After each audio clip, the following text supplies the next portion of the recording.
Welcome back, listeners, to You're Listening to Radio Revel. This week is a bit of a throwback episode. I've resurrected the Keyhole Witness series to tell the story of an Englishwoman who lived in the late 19th, early 20th century. The story came to me through my fellow podcaster and virtual friend Eric of the Break Fix podcast.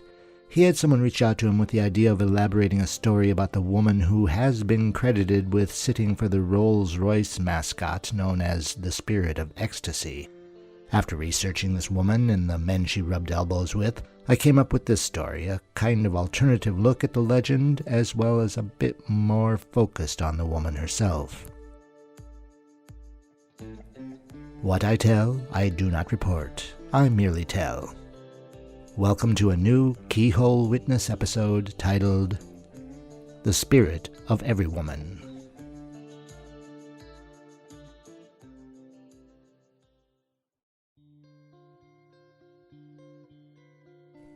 Nelly was lying on the rumpled sheets of the unmade bed, clad only in one silk stocking pulled up over her bent right knee. Her left foot crossed over that knee, and her arm stretched to her toes in a gesture of putting on the other stocking, though that stocking was tangled in the bedclothes to her left. Maybe the next movement was actually lowering the left leg and removing the stocking from the right. Were she to do this, she would be totally nude. Nelly would not reach over for that stocking, though. Her nose itched, but she wouldn't lift her hand to her face to scratch. Charles was a very fussy man, and right now, concentrating deeply on the charcoal sketch he was blending into his notebook. Nelly knew that if she broke this pose for something like an itchy nose, it would break that concentration. He would, as he had in the past, snap at her and scold her as if she were a child. Despite being only 16 years old, literally a child, Nelly didn't like being treated as one. "Eleanor," Nelly scolded herself mentally. "Your name is Eleanor. Nelly is gone. You left her behind when you left home. The day you came to live here, you were reborn as Eleanor Velasco Thornton, renowned actress and dancer, applauded on the London stage, favored muse of Charles Sykes, famous sculptor and painter. Eleanor Velasco Thornton, the incarnation of Aphrodite, Ecstasy incarnate." Nelly didn't share these thoughts aloud with anyone. She understood that they were childish, knew that she'd be laughed at, and again treated like a child. Many of her fantasies of goddesses and ecstasy came from her own imaginings, her own escapism from her fairly strict, struggling, tradesman-class upbringing. Some of her musings arose from the acting and social etiquette classes she received from her neighbor, Emma. And yet this idle daydreaming, this self-distraction from the boredom of sitting for Charles, would become a line upon which she could peg her hopes and dreams for her future. Nelly's father, Frederick, was a particularly unimaginative man. Educated in engineering, fresh out of school and recently married, he procured a position with the L. Clark Muirhead and Company telegraph interest, a job that had him traveling about England and Scotland to oversee installations and repairs on telegraph lines. When he was not out in the field, he was responsible for local offices and operators. This meant he was most often home in the summer when weather was less likely to take down lines. The closest Fred Thornton came to spending time with his daughter Nelly was during those periods that he was home, when he needed help at a local office. Telegraph operators were not a dime a dozen, and an absence at one office or another meant that Fred would have to substitute.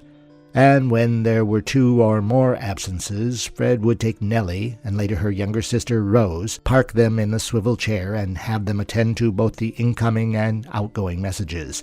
The girls knew the Morse code as well as they knew the alphabet they used in school. Nelly caught on to the entire messaging thing especially well, as when her father was away, her mother, Sarah Ann, often drafted Nelly into her service. Despite her parents having sent both Nelly and Rose to the subsidized poor girls' school, the Grey Coats Hospital Academy, money was almost always problematic in the Thornton home. Sarah Ann kept a tight rein on the household books, and Fred's salary nearly met their needs, but she had finally taken on jobs herself. Sarah Ann was literate, something many of her neighbors in the terrace-housed neighborhood were not. She could read letters sent by local departments, and more importantly, she could draft letters in reply. She had a Remington typewriter her husband had fixed from junkyard recovery, and she made enough money to comfortably supplement Fred's pay. So, many an afternoon on arriving home from school, Nelly would find a hastily written note on the table asking her to rush over to this or that neighbor's house to take notes or to read correspondence or bring the typewriter there or pick it up to take it to another neighbor's. Nelly became well acquainted with typing, grammar, spelling, and, thanks to the telegraphy work, the concise use of language. She hardly ever said more than was absolutely necessary to get what she wanted, and that talent helped her almost always get what she wanted. What Nelly had most recently wanted was to get out of the Grey Coat Hospital Academy. Nelly walked every morning with her younger sister, Rose, more than an hour through the foggy, damp streets of London from their tired terrace house in the Stockwell neighborhood up to the academy near Westminster Cathedral. Nelly felt stifled, suffocated at Grey Coat. Girls were only allowed to wear those name-forsaken gray coats with those scratchy gray skirts. During the long days at school, they were shuffled from Bible class to cooking class to household cleaning class, back to Bible class, with a nod towards the modern young woman employment possibility of clerical or shop work. Most girls would end up taking a position that would begin with washing up in the scullery, perhaps move up to making beds, and finally graduate to polishing silver, maybe even simply a combination of the three. So most of the education offered at Grey Coat focused on preparing the girls for this. Nelly, though, was quite sure her future would not include white aprons and raw hands. There were also days when there was no note on the table when Rose and Nelly returned home after school. They would often find the house cold and empty. Frederick would have been called up to Scotland to direct the rehanging of wires or the replacement of broken posts. Sarah Ann would most certainly be somewhere else reading a letter that had come in the post this morning with a threatening-looking coat of arms replacing the return address, or perhaps crafting a response to that letter in reasonable language that the neighbor would not have used nor would have known how to write out.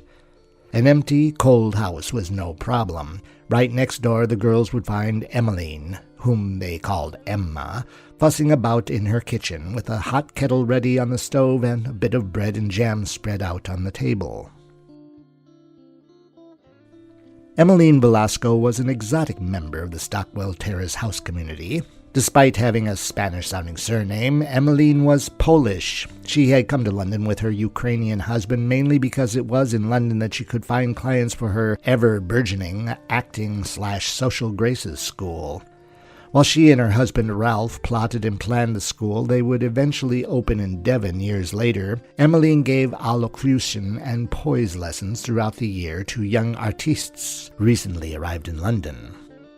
Emma, who had no children of her own, treated Nelly and Rose as if they were her special pets, her talented daughters. She saw clearly that both had been blessed with physical traits that would be advantageous as they navigated their futures. Nelly was, even in her early teens, a well-built, rounded-out female who would certainly attract the attention of a man of some station, perhaps even a station above the strict terrace house station the girls had been born into. In addition, Nelly was incredibly clever, obsessively organized, and a very quick study. The challenge was to rise out of the caste of the terrace house, perhaps find a path into at least one caste above. Emma focused most of her efforts on molding Nelly into a modern woman. The suffragist movement was not something that could be ignored. Women were marching in the streets. Some were even throwing explosives here and there. Emma was fairly critical of most of the demands placed upon women by those whose main efforts seemed at times violent and always political. Emma saw no reason for a woman to dress like a man or go after a man's job or even behave like a man. Women were women and should be allowed to be so, and take every advantage afforded them as women over the men they would encounter in this modern world. Emma believed firmly that women possess the wiles and the arms necessary not only to survive, to defend themselves, but also to triumph without counting on any manly traits. These were the ideas she infused into Nelly's open mind. Being clever simply meant that Nelly would be more capable of holding her own when men eventually entered the picture. Right around the time Nelly turned 16, she confided her frustration with the strict atmosphere of the Greycoats Hospital Academy to Emma, complaining that the studies there offered such a narrow outlook on life, all bed-making and shopkeeping. Nelly asked Emma if she mightn't suggest a way out of the school, out of her home where she was basically unpaid labor to her father or her mother, and out with a pathway to a future that fit Nelly.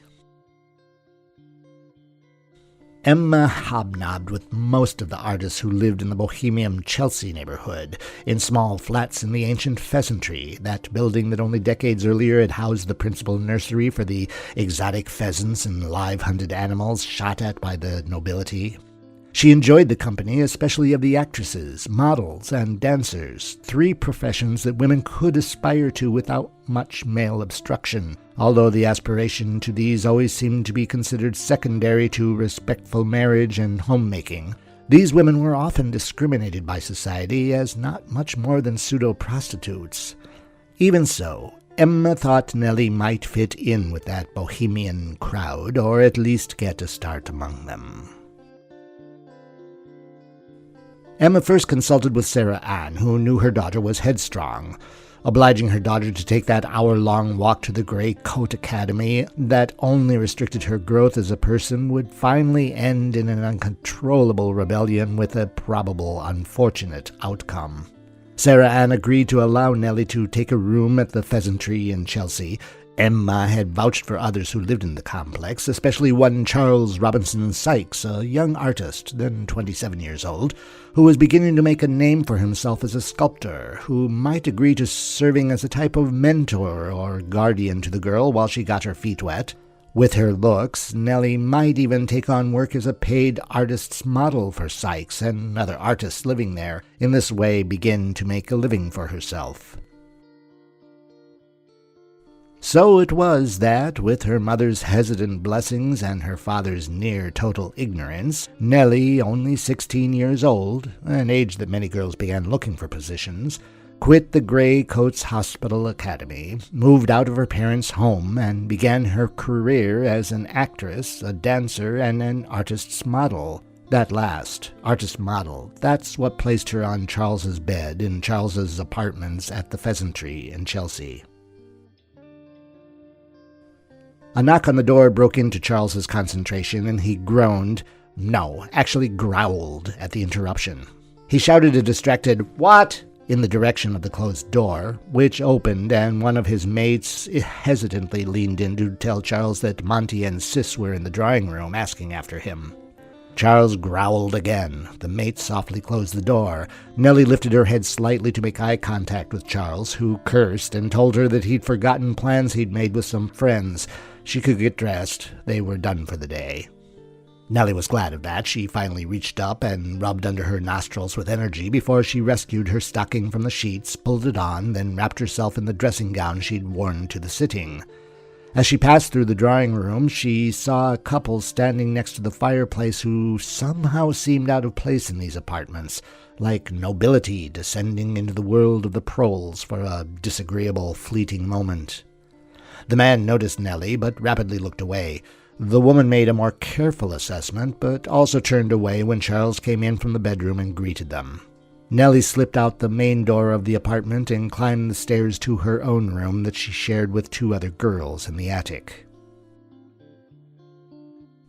The shillings and pennies the unknown struggling painters and sculptors at the Pheasantry were able to pay Nelly were far from what she needed to pay for that shared room. No matter how elegant her stage name, Eleanor Velasco Thornton, sounded, she'd only been called upon once as a stand-in for a tableau, forced to wear a scratchy woolen overcoat that smelled of grease paint and sweat, to pose without moving for 20 minutes while the comics and singers who had the lights brought laughter and applause from the audience. And Eleanor Velasco Thornton had only played at dancing with her younger sister. She had no moves and less rhythm. So, despite all her mother's lessons in home economy, if there were no earnings, there was nothing there to budget with, and Eleanor was near ruin. Nelly whined about this to her mother one Monday evening as the two women did the washing up after a rare family dinner. Nelly's father was smoking a pipe in the back courtyard outside the kitchen door, and her mother reached over the basin to push the window shut, both to block the smoke and to keep their mother-daughter conversation private.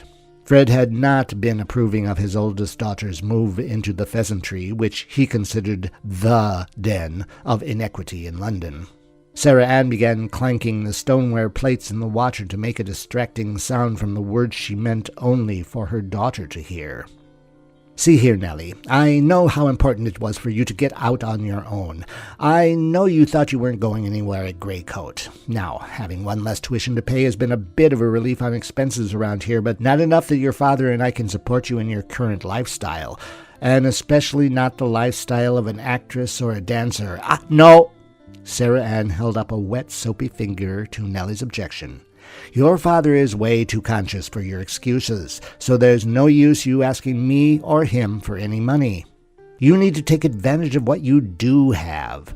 Emma Velasco was not wrong in teaching you how a woman should navigate a man's world, but the whole acting artistic path is evidently not working. You're a bright girl. You know how to manage numbers. You're articulate. You know how to read and write. You've been concise with your telegraph work for years. You're almost obsessively organized. There isn't a straw in your head. You're all brains. Being cute certainly helps. It might get the door open, though it will probably open the wrong doors. Most cute women end up naked in beds, and not so that some man can project them into posterity. Look over on the cupboard there. I've left you a few pages from the Times. There's ads in there, dozens of ads looking for young women able to do the same things you can do. Write letters, organize papers, use the typewriting machine. These are salaried jobs. You'll make money doing them. Without money, you know, you won't get anywhere." And Nelly knew that Sarah Ann was right.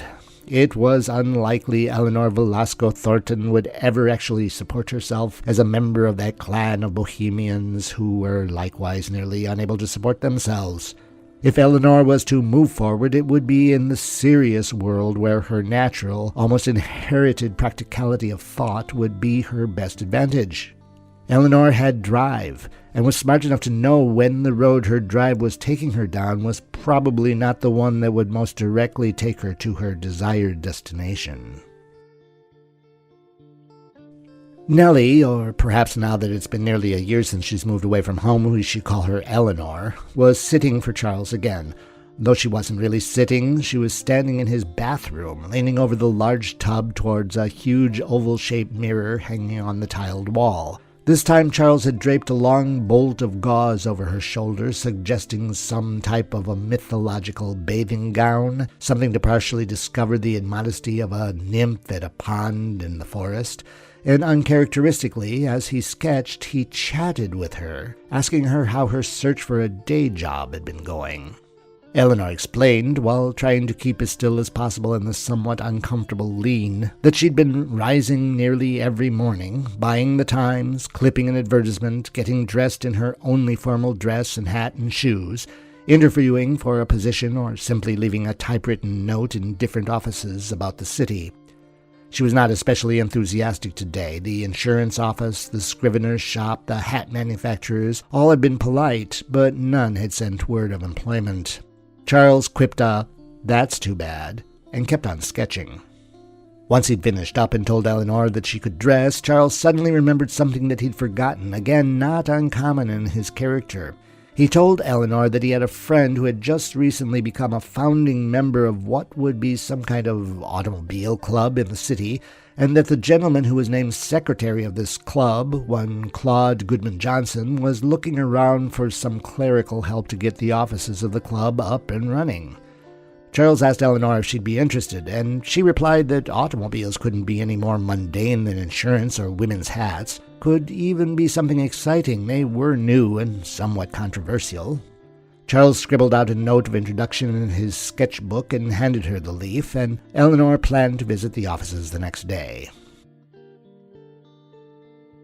Eleanor was not Claude Johnson's first choice for Girl Friday.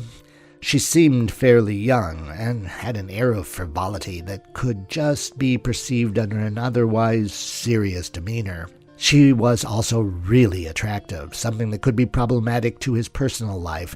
Claude was still flirting about with a childhood sweetheart, looking towards marriage, much to the chagrin of his parents who felt that they had educated him better. Jessica, the girl in question, was a rather controlling and jealous fiancée who would certainly have some sharp words to say about the hiring of a cute, well-developed adolescent as a secretary. Yet a certain stroke of fate intervened on Eleanor's behalf. The very day that Eleanor presented herself for the position, as she sat at a table and demonstrated that she could indeed manage a typewriting machine, Claude had a visit from one of the founding members of the Automobile Club, the esteemed John Montagu, Member of Parliament, son of the First Lord Montagu Douglas Scott of Beaulieu. John, or Monty to his friends, had dropped in on club business and to steal Claude away for an afternoon drive in his Daimler automobile.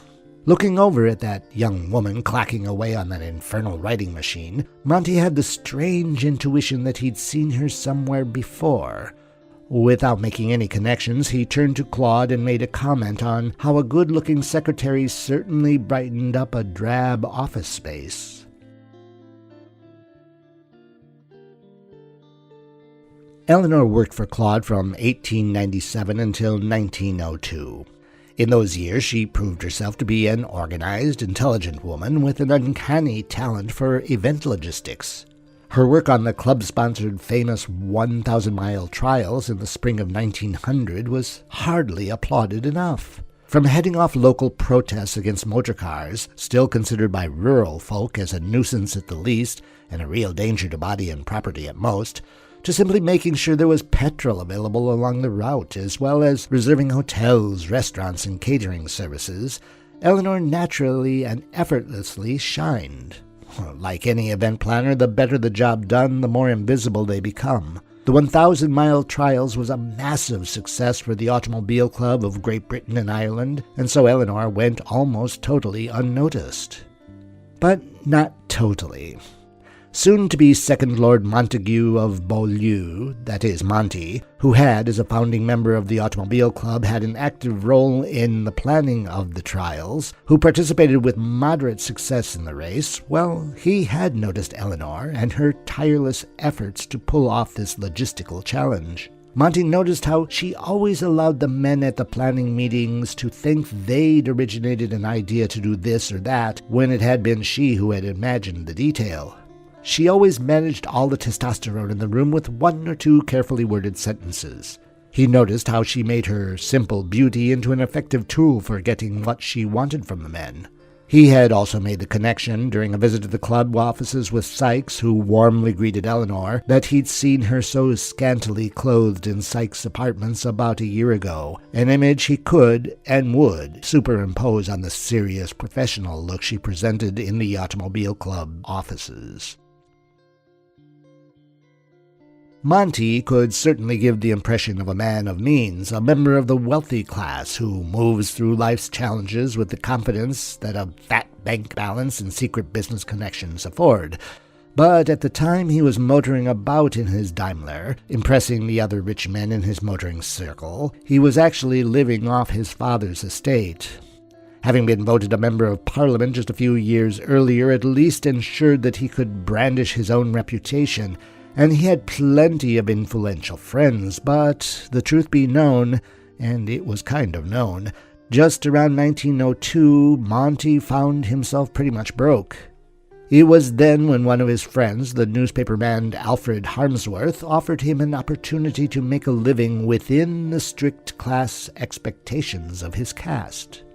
Harmsworth was a sort of silent party all across the upper-class ecosystem. Publisher of several very popular newspapers, beginning with the Daily Mail in 1896 and later the Daily Mirror in 1902, his journalism was renowned for its simple language and straightforward reporting of stories that were of interest to the plebe. Harmsworth had been instrumental in making sure the 1,000-mile trials were a success, not only by providing popular, positive coverage in his press, not even by participating himself with his motor car, but by putting up much of the money needed to pay for the event at a time that the Auto Club was in the red. When Monty let slip, in an unguarded moment of soul-bearing, fueled by tobacco and brandy, that he was tight for capital to continue his auto hobbies, Harmsworth suggested creating a magazine. Glossy magazines were not something new. There were magazines that covered all kinds of interests, from ladies' fashion to politics. However, up to the date, no one had thought to create and publish a glossy magazine about automobiles. The idea was golden. The entire reason the Automobile Club of Great Britain and Ireland existed in the first place was to promote the automobile in the kingdom. What better way to do so than an illustrated rag with the latest news and information to convince a hesitant population to jump onto the automobilist chassis? Of course, as the man who would establish the advertising-driven business model for the printed press, Harmsworth was also thinking about the money he could make advertising cars and car-related stuff. Monty went about the business of starting up his foray into publishing in the same way he did everything. He turned to the people he knew. First, he spoke with Claude. The Automobile Club was now fairly firmly established, was making some money, had caught the eye of the Crown Prince, who Monty himself had encouraged into the burgeoning auto fever. After 5 solid years of making the club a solid foundation for both the industry and the political world, Claude had decided to move on, having partnered with one Charles Stuart Rolls, an ambitious young man everyone called CS, who had a special flair for sales. Claude and CS were to set up the first car dealerships in the realm, and let's face it, Claude would make a whole lot more money than the always struggling auto club was able to pay him. The physical offices of the club were moving. Everything seemed to be ripe for change. The most Claude could promise Monty was to place automobile ads in his new magazine. As Monty left Claude's office, he stopped to chat with Eleanor, who was sitting at the very table he had seen her at 5 years earlier. Despite her hard work, her efficiency, her capacity for solving problems even before they became problems, Claude hadn't even promoted her to her own office. She had become much more than a simple secretary, and yet here she was, typewriting machine to one side of her desk and papers to the other. Thinking it was an appropriate moment, Monty offered Eleanor a position at his magazine with a higher wage and her own space to do her logistical magic. Eleanor looked around at all the boxes prepared for the move of the office to Piccadilly, realized that change was indeed in the air, and accepted the job.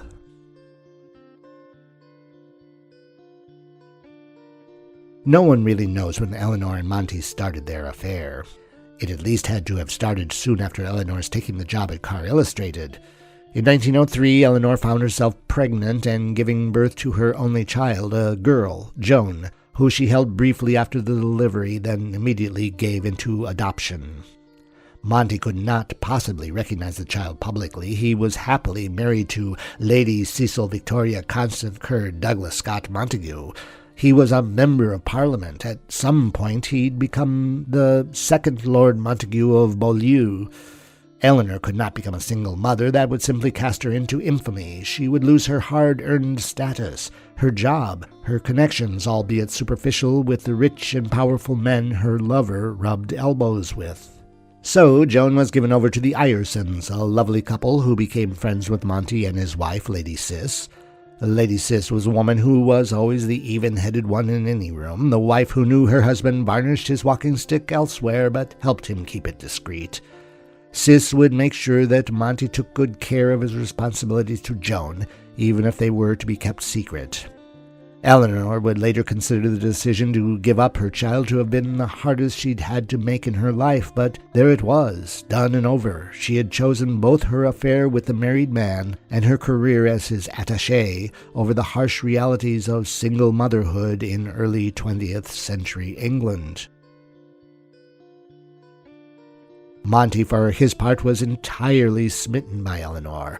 Though he loved his wife, had loved her almost his entire life, they had known one another since they were children. No surprise, Monty and Cis were first cousins after all. He was like so many privileged men of his time, the manly bravado, the expectations of virility, a certain disdain for women in general. It was almost expected of him that he would have an affair or two. He was a nobleman. Or, well, he'd become a nobleman on his father's death in 1905, moving so from Parliament into the House of Lords.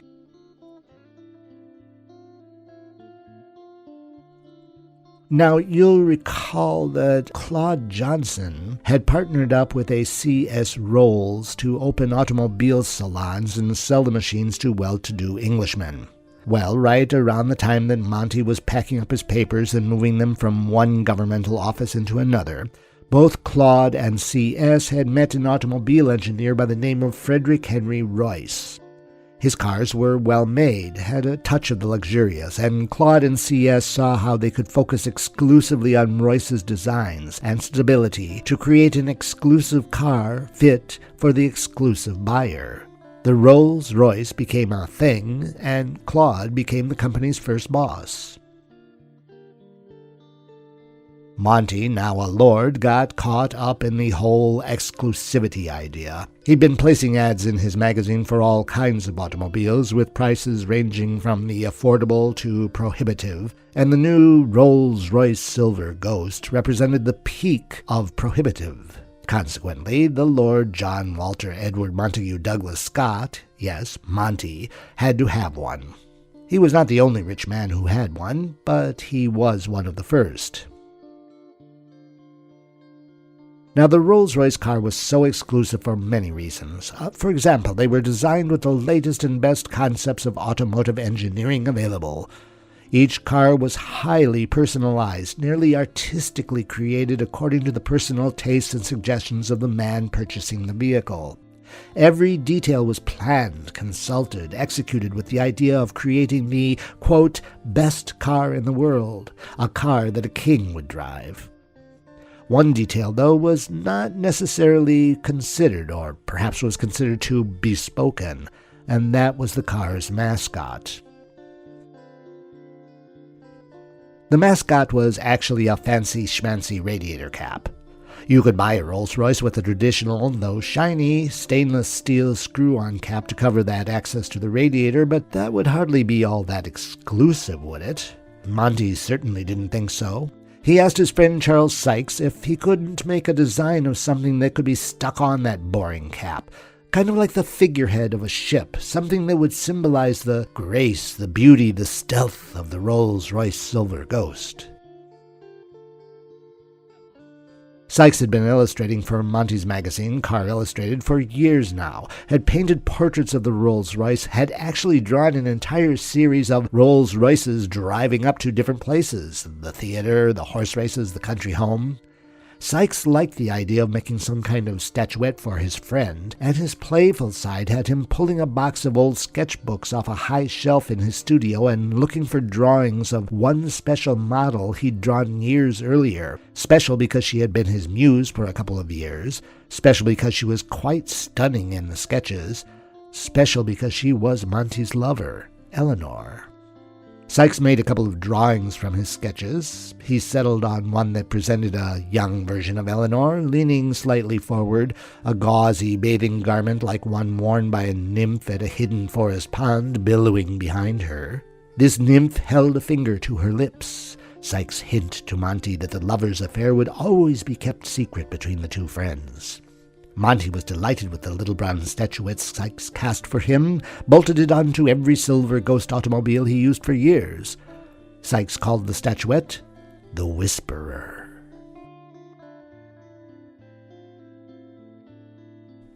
Now, Monty was not the only man who wanted a figurehead bolted onto their fancy radiator cap on their exclusive Rolls-Royce automobile. As the manufacturer was so dedicated to respond to each and every whim of the purchaser, other artists and sculptors were producing personalized mascots, from comical police figures to downright nearly pornographic representations of human copulation. That young automobile engineer, Henry Royce, was somewhat scandalized by the idea of a figurehead being bolted under the hood of his cars at all, but there was little he could do to prevent the habit. Men will be men, and will want their symbols right up front where everyone can see them. Royce asked Claude Johnson if anything shouldn't be done to protect the prestige of the Rolls Royce mark. Claude had a quick and historic insight. He'd of course seen Monty's personalized mascot, the Whisperer. Claude had liked it, found it dignified of the Rolls Royce, though he found Monty's dedicated poem to the statue a little silly. I am the little silver fairy, your mascot of many a mile, bringing you golden hours, guiding you safely the while. Anyway, Claude consulted with Sykes, asked him if he mightn't rework the design he'd done for Monty, make it a more mature, stylized version of the Whisperer to serve as the official mascot for the Rolls Royce. Something that would look good in silver, something like that statue in the Louvre, what was it called? Winged Victory, but with head and arms, please. And maybe a bit of discretion was needed. It might not be a good idea to keep the face of the Lord's secret lover on a mascot that would represent the best of the best in automotive. Well, you get the message. Sykes loved the idea and got right down to work. He resketched the statue, simplified the gauze, and shaped it more like wings, pushed the arms back into that billowing cape, and, considering it the most correct, reworked the face to represent perhaps the only other woman in his life he would consider his muse, his mother. The evolution was evident. Eleanor was only a base for the end design. She had been diluted out of the statuette. Rumors ran rampant among those who knew. Those rumors became urban legend, and yet, truth be known, that mascot that started out as the Spirit of Speed and then became known as the Spirit of Ecstasy was a conglomeration of charcoal sketches of Eleanor's early sittings as a model, a marble statue in the Louvre, and the artist's own mother. None of this actually mattered to Eleanor, or anyone else for that matter. She was comfortably installed in a pleasant apartment near Hanover Square, could take a coach to work every day, wore the nicest of frocks and jackets and shoes and hats that a professional woman could want. She was excellent in her job managing the offices of the magazine, and as time passed she became indispensable to Monty as his responsibilities in the House of Lords became more complex. Especially as the war was becoming an unpleasant reality even in London, Eleanor was becoming more a trusted lord's attaché than a publisher's executive secretary. Round about 1915, Monty, Lord Montagu of Beaulieu, was commissioned to travel to India to manage something to do with motor cars for the British Armed Forces there. He proposed to Eleanor that she accompany him, if not all the way to India, well, at least to Egypt. To those who would observe, the trip would simply be a lord on official business traveling with his secretary. To those who knew, including Monty's wife, who continued to nod and then turn her head, it would be an opportunity for the two to be alone and not have to play act, at least not on the cruise across the Mediterranean. Eleanor wasn't all that keen to travel so far. She had become an avid reader of the press, the Times with her breakfast at home, the Daily Mail with coffee at the office, the Daily Mirror at tea in her parlor. She was horrified at any news from the front, frustrated with the stupidity of politicians and generals and noblemen and businessmen who caused and pushed this silly war forward. She understood the cultural, social, even economic realities that surrounded the events, but couldn't find justification for the massacre of so many young men. And she was deathly afraid of those deadly U-boats. The Germans had developed a kind of boat, an underwater tank, a sausage made of iron and armed with torpedoes, a vessel that could not be seen, that could sneak up on a boat and sink it in less time than a call for help might be heard, speeding away under the waves to attack another boat. The Mediterranean Sea was just beginning to see more and more of these U-boats. Eleanor did not fancy being on a ship that had been targeted. Yet the promise of a cruise with her lover, a relaxed honeymoon-like voyage across the Mediterranean away from gossip and restrictions, well, Eleanor was a woman in love as well. She agreed to travel with Monty at least to Egypt, then return to London to continue to manage business at Car Illustrated.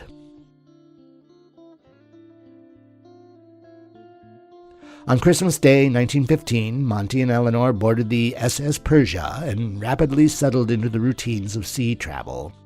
Discreet separate rooms and first-class accommodations, the relaxed spirit of the voyage, a calm sea, the first 5 days almost convinced Eleanor to change her plans and accompany Monty all the way to Bombay. It was on the 30th of December, as the couple were settling down to lunch, that a German U-boat torpedoed the SS Persia. The torpedo blasted into the steam boilers, one of which exploded on its own. As the ship began to sink, Monty and Eleanor rushed to Monty's cabin to retrieve the newfangled inflatable life jackets he received as a gift, rushed back to the deck. The SS Persia was tilting, water was rushing about as well. Both Monty and Eleanor ended up in the cold Mediterranean Sea. Monty lost grip on his lover. Eleanor was gone. Monty was picked up 3 days later, clinging to the underside of an upturned lifeboat with other survivors.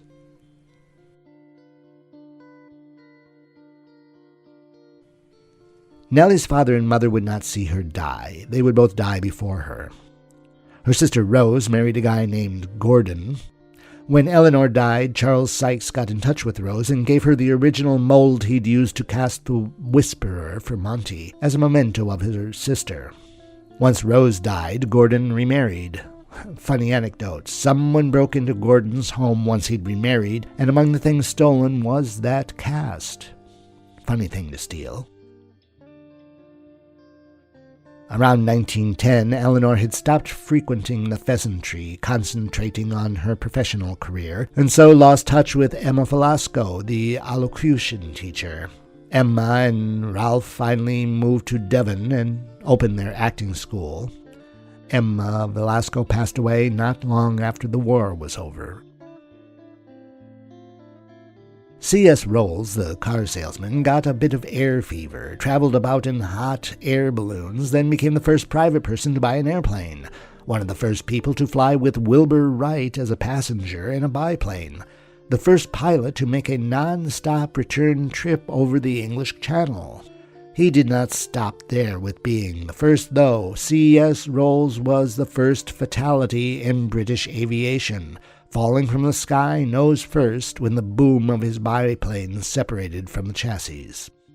His funeral procession was almost a state event, in crowd size at least. Alfred Harmsworth, the newspaper publisher, survived Eleanor by 7 years, passing away in 1922 from a prolonged illness, at first rumored to be syphilis, probably because of his reputation as a ladies' man, later confirmed as a chronic blood infection he'd harbored for years. Claude Johnson, the first CEO of Rolls Royce, died just 11 years after Eleanor. He'd been poorly for a while, insisted on attending a niece's wedding, collapsed, was rushed back to London, and finally succumbed to pneumonia only days later in 1926. John Walter Edward Douglas Scott Montagu, 2nd Baron Montagu of Beaulieu, known to friends as Monty, would live another 14 years after losing his lover. His death at 63 in 1929, like Claude from pneumonia, would leave a single heir, Edward, at the time only 2 years old, fruit of his second wife, Lady Cis having passed away in 1866. Monty would remember Eleanor with a dedicated plaque hung in the Beaulieu Abbey, reading, "In memory of Eleanor Velasco Thornton, who served him devotedly for 15 years. Frederick Henry Royce, the automobile engineer, was never a very social person, so that when in 1930 his health began to deteriorate, it was not considered odd that he work from home and be cared for there. Despite this quiet home and work situation, Royce passed away in 1933, asking specifically to only be remembered, not to be heralded. His wishes were respected. Charles Sykes, the man who sculptured the mascot of an elegant woman with a gauzy cape leaning into the destiny ahead, would survive Eleanor another 35 years. For many of those years, he would personally cast and polish each and every Spirit of Ecstasy mascot ordered to embellish the radiator cap of a Rolls Royce automobile.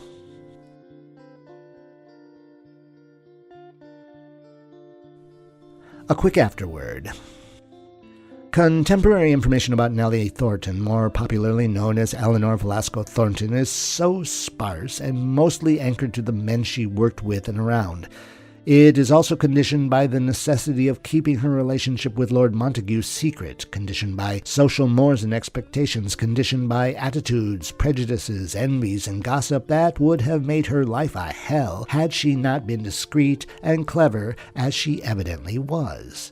In other words, there's really not much about her. There is little or no indication in her time of her having been a particularly active member of any feminist or suffragist movement. Her climb in the professional world seems only too likely to have come from a combination of evident factors. She was indeed good-looking, she was clever, she had a particular background and upbringing that gave her the practical skills she could use within the limited opportunities offered a woman in the working world of the late 19th, early 20th century in a heavily classist society. She had family and friends who supported her and encouraged her throughout her initial years. She had contacts as well that obviously made her entrance into the work world easier. She does seem to have been a self-made woman, but she was also the servant of two masters. The chauvinistic male-oriented world of Edwardian England, open to her only through the men she kept company with, and her own ambitions to rise out of the social position of the terrace house neighborhood of her youth, perhaps at least inhabit the neighborhood of the class one step above her. Movement between classes in Great Britain wasn't something that happened frequently. And allow me to address the elephant in the room. The story of her being the inspiration for the Rolls Royce mascot may very well be true, though I didn't find reliable contemporary evidence of such. Just the same circumstantial detail I've used to tell this slightly more mundane story of the woman and her connection with the statuette. I personally think the general acceptation of the story of Eleanor being the model of the Spirit of Ecstasy is more a product of urban legend, supposedly confirmed years after the actual events, combined with romantic marketing. I'm not suggesting that she was not. I'm merely telling the story that I saw as I delved into what little information we have about her from her contemporaries. Eleanor was definitely a remarkable woman, one who probably died too young. She was only 35 years old. Had she lived, the track record she had until her death would no doubt lead us to expect that she would have accomplished much more, might even have lifted herself out of anonymity and into a respectable place in history that represented more substantially who she was, what she had done, than the superficial story of posing for a luxury car mascot. Eleanor was one of hundreds, no, thousands of women struggling in a world that continued to consider them second class for having been born girls. Her legacy should be her personal success in life. That's what I will remember of her, now that I've told this version of her story.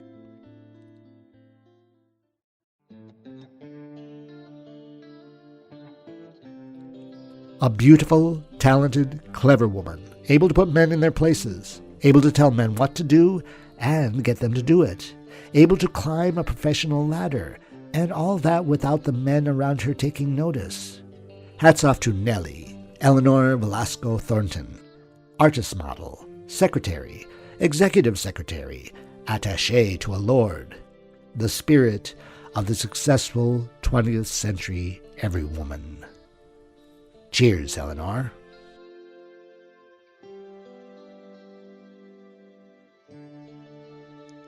You're listening to Radio Revel. Listen, like, subscribe, and share.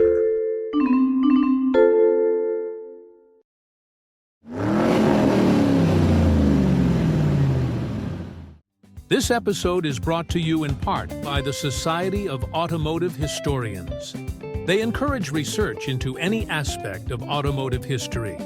The SAH actively supports the compilation and preservation of papers, organizational records, print ephemera and images to safeguard, as well as to broaden and deepen the understanding of motorized wheeled land transportation through the modern age and into the future. For more information about the SAH, visit www.autohistory.org. This episode has been brought to you by Grand Touring Motorsports as part of our Motoring Podcast Network. For more episodes like this, tune in each week for more exciting and educational content from organizations like the Exotic Car Marketplace, the Motoring Historian, Break Fix, and many others. If you'd like to support Grand Touring Motorsports and the Motoring Podcast Network, sign up for one of our many sponsorship tiers at www.patreon.com/GT Motorsports. Please note that the content, opinions, and materials presented and expressed in this episode are those of its creator, and this episode has been published with their consent. If you have any inquiries about this program, please contact the creators of this episode via email or social media as mentioned in the episode.